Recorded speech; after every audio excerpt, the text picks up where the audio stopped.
தென்னாடுடைய சிவனே போற்றி, எந்நாட்டவர்க்கும் இறைவா போற்றி. அனைத்து தமிழ் உள்ளங்களுக்கும் கனிவான வணக்கங்கள். கடன் இல்லாத மனிதனே இல்லை. பணக்காரனுக்கும் கூட அவன் தகுதிக்கு ஏற்ப கடன் நிச்சயமாக இருக்கும். கடனே இல்லாமல் நான் வாழ்ந்து காட்டுகிறேன் என்று நீங்கள் சவால் விட்டாலும் கிரகங்களும் விதியும் உங்களை எப்படியாவது கடன் வாங்க செய்துவிடும். அப்படி கடன் தொல்லையால் அவதிப்படுபவர்கள் ஏராளமாக இருக்கச் செய்கின்றார்கள். பல்வேறு பரிகாரங்களை செய்து கடன் தீர வேண்டிக் கொள்கின்றனர். என்ன செய்தாலும் அவர்களுடைய கடன் மட்டும் தீர்ந்தபாடில்லை என்று புலம்புபவர்களுக்கு மிக எளிதாக செய்யக்கூடிய பரிகாரங்களை இந்த பதிவின் மூலம் பார்க்கலாம். கடன் வாங்காத மனிதர்களே இருக்க முடியாது என்பதுதான் யதார்த்தம். மனிதர்கள் மட்டுமா, எல்லா நாடுகளும் கூட கடன் வாங்குகின்றன. ஆனானப்பட்ட திருப்பதி வெங்கடாஜலபதி சுவாமியே கடன் வாங்கித்தான் கல்யாணம் செய்து கொண்டார். எனவே கடன் வாங்குவது சகஜம். அதை கட்டுப்பாட்டுக்குள் வைத்து வாழ்க்கையை செவ்வனே நடத்த வேண்டும் என்பதே பெரியோர்களின் கட்டளை. பசியோடு கூட உறங்கலாம், கடனோடு உறங்காதே என்பது ஆன்மீகம் காட்டும் அறிவுரை. ஜோதிடத்தில் நமது முன்னோர்கள் மிக முக்கியமான விஷயங்களை சூட்சமான முறையில் சொல்லியிருக்கிறார்கள். ஒவ்வொரு ராசிக்கும் கடன்கள் அடைவதற்காக என்னென்ன செய்ய வேண்டும், எவையெல்லாம் செய்யக்கூடாது, எந்தெந்த கடவுளை வழிபடலாம் என்ற பரிகார முறைகளையும் சொல்லியிருக்கிறார்கள். ஒவ்வொரு ராசிக்கும் 2ஆம் வீடு தனஸ்தானம் என்று அழைக்கப்படுகிறது. இதன் மூலம் ஒருவரின் பொருளாதாரம் சம்பந்தமான விஷயங்களை தெரிந்து கொள்ள முடியும். ஒவ்வொரு ராசியின் 6ஆம் வீடு ரண ருண ரோகஸ்தானம் என்று அழைக்கப்படும். ஒவ்வொருவருடைய மன சம்பந்தமான வலி, உடல் சம்பந்தமான வலி, ஆரோக்கியம், கடன் போன்றவைகளை நாம் 6ஆம் இடத்தின் மூலமாக தெரிந்து கொள்ளலாம். ஒருவருடைய ஜாதகத்தில் 6ஆம் இடத்தில் லக்னத்திற்கு 6ஆம் இடத்தில் எந்த கிரகம் இருந்தால் எந்த மாதிரியான பலன்கள் ஏற்படும் என்பதை பற்றி பார்க்கலாம். 6ஆம் இடத்தில் சூரியன் இருந்தால் வெப்பம் சம்பந்தமான விஷயங்கள், வெப்ப நோய் சம்பந்தமான விஷயங்களும், அரசு சார்ந்த கடன்களும் இருக்கலாம். சந்திரன் இருந்தால் நீர் சம்பந்தமான பிரச்சனைகளும், சீக்கிரமே அடையக்கூடிய கடனும் இருக்கலாம்.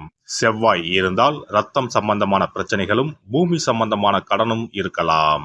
இவர்களுக்கு மருத்துவ செலவுகள் அடிக்கடி ஏற்படும். புதன் இருந்தால் நரம்பு சம்பந்தமான பிரச்சனைகளும், பணம் சம்பந்தமான பிரச்சனைகளும் இருக்கலாம்.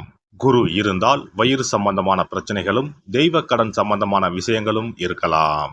சுக்கிரன் இருந்தால் மறைவிடங்களில் பிரச்சனைகளும், கொடுக்கல் வாங்கலில் சில சிரமங்களும் இருக்கலாம். சனி இருந்தால் முழங்கால், முழங்கை, இடுப்பு சம்பந்தமான இடங்களில் பிரச்சனைகளும், பூமி சம்பந்தமான இடங்களில் பிரச்சனைகளும் இருக்கலாம்.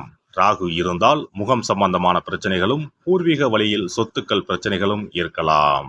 கேது இருந்தால் ஞாபக மறதி சம்பந்தமான விஷயங்களில் சிறிது இரக்கங்களும், கையிருப்பு சம்பந்தமான பிரச்சனைகளும் ஏற்படும். இனி உங்கள் ராசிக்கான கடன் தொல்லை நீக்கும் வழிபாடுகள் என்ன, ஆன்மீகம் காட்டும் பரிகாரங்கள் என்னென்ன, செல்ல வேண்டிய ஸ்தலம் என்ன என்பதனை பற்றி காண்போம்.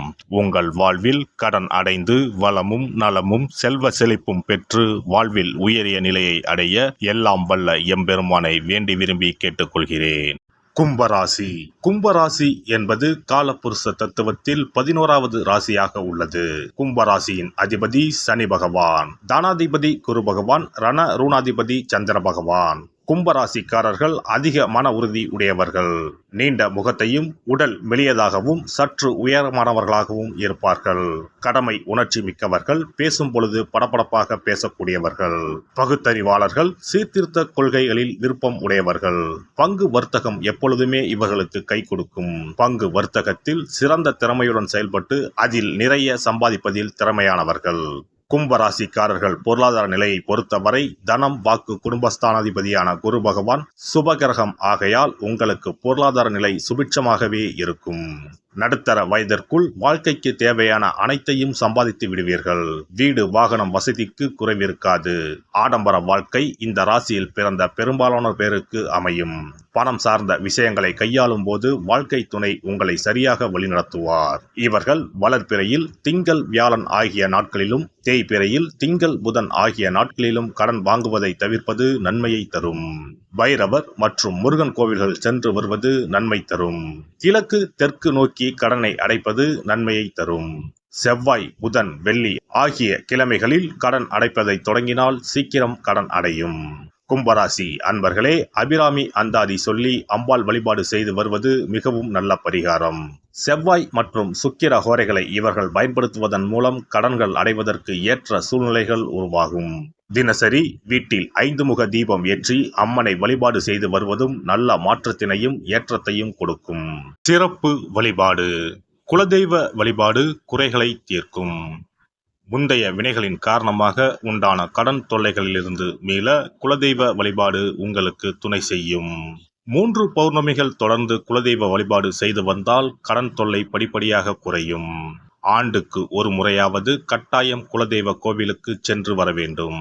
குலதெய்வ கோவில் தூரமாக இருப்பவர்கள் அல்லது குலதெய்வமே தெரியாதவர்கள் 5 முக விளக்கு வைத்து நெய்யிட்டு தீபமேற்றி முடிந்த அளவு படையலிட்டு வழிபட வேண்டும். இப்படி 9 பௌர்ணமிகள் வழிபட்டு வந்தால் கட்டாயம் கடன்கள் அடைபடும். அது மட்டுமின்றி வரவேண்டிய கடன் பாக்கி இருந்தாலும் வசூலாகும். சங்கடங்கள் தீர்க்கும் சக்கரத்தாழ்வார் வழிபாடு. சனி மற்றும் புதன்கிழமைகளில் பெருமாள் கோவிலுக்கு சென்று அங்குள்ள சக்கரத்தாழ்வாரை தரிசித்து மனமுருகி வேண்டுங்கள். பிறகு அவரை 12 முறை வலம் வந்து வழிபடுங்கள். துளசி மாலை சாற்றி வேண்டிக் கொள்ளுங்கள். நிச்சயம் கடனால் உண்டான சங்கடங்கள் நீங்கும். கோமாதா வழிபாடு குறைகளை தீர்க்கும். செல்வத்தின் அம்சமான கோமாதாவின் வழிபாடு உங்களை நிச்சயம் காக்கும். காலையில் விழித்ததும் பசுமாட்டை காண்பது தீர்வு கொடுக்கும். மேலும் ஒரு முறையாவது பசுவுக்கு கீரையும் பழமும் கொடுப்பது நல்லது. திருமகள் உரையும் பசுவின் பின்புறத்தை தொட்டு வணங்குவதும் செல்வம் சேர வழி தரும். குளிகை நேரத்தில் வாங்கிய கடனில் ஒரு பங்கை அடையுங்கள். நிச்சயம் முழு கடனும் தீரும். அதுபோல குளிகை நேரத்தில் கடனே வாங்காதீர்கள்.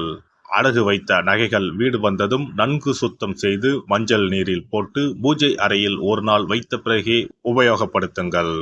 வீட்டை எப்போதும் சுத்தமாகவும் தெய்வ கடாட்சமாகவும் வைத்துக் கொள்ளுங்கள். திருமகள் தங்கும்படி உங்கள் சுற்றமும் செயலும் இருக்கும்படி பார்த்து கொள்ளுங்கள்.